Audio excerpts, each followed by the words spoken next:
address some more earnings, and we've got the management of SBFC Finance joining in on the show right now. We've got Narayan Barasia, the CFO, on the show. Narayan, hi, thanks for joining in, and apologies to keep you waiting. But just wanted to understand, your AUM growth of 40% is what you've seen already in the third quarter. How did each of your segments fare, and do you think this kind of growth is possible for the next few quarters as well? Good afternoon.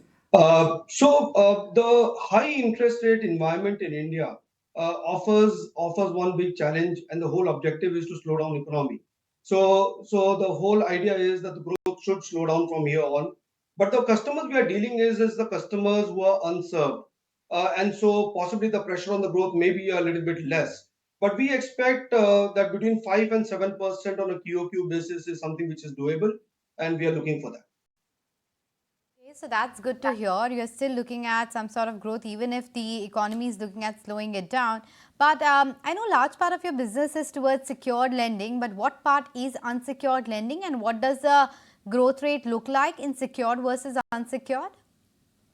So we don't do unsecured lending. We used to do in the past. The total portfolio of unsecured lending is about 2%, and obviously it is running down. From a secured lending perspective, we do loan against property, but it is an all income assessed loan. We cater to SME sectors in India. The small ticket size loan anywhere between 5 lakhs to 25 lakhs. That sector seems to be doing well.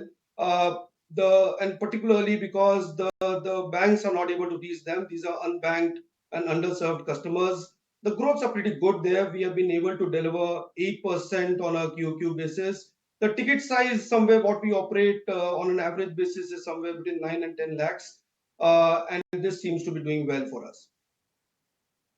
The other thing I wanted to understand is, out of all of your segments, where is it that you see some stagnation coming in, and where do you think the next leg up for growth will come in from?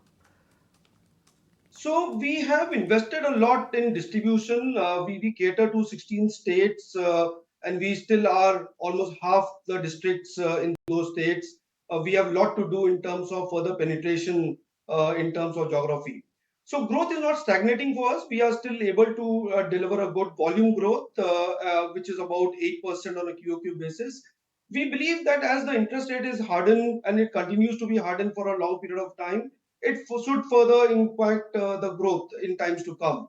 And so possibly, even if there's a stress, anywhere between 5 and 7% on a QOQ basis is something we should be able to deliver.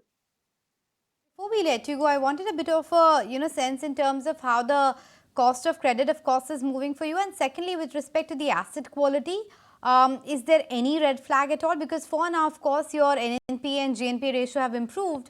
But incrementally speaking, is there any pressure at all? From a cost point of view, the liquidity is very tight in the market.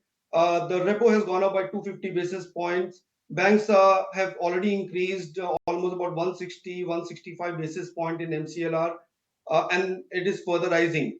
The cost of deposit for the banks are still rising, and so the MCLRs are getting increased.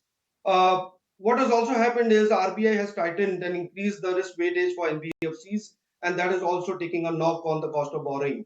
Good thing what has happened for us is in the recent quarter, India rating has upgraded our rating from A plus to AA minus, and that has been kind of savior from a cost of borrowing point of view. We have been able to maintain our cost of borrowing over this 9 months during the year, and we hope that we are able to hold this cost of borrowing as we go along in future.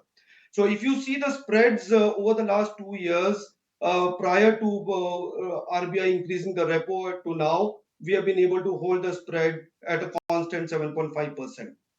Coming to your next question on credit quality, obviously the high interest rate environment impacts the customer's ability to pay, and so the delinquency should actually go up. We are good as of now. We are seeing we are able to hold the delinquencies at 1+ level and also at a 90+ level. Overall, at a 1+, we are able to hold at a 5.6%, which is pretty good number. GNPA, we are able to hold at a 2.4%. But for here on, if we have to increase the price, the interest rate for the customers, obviously the stress will finally build up too.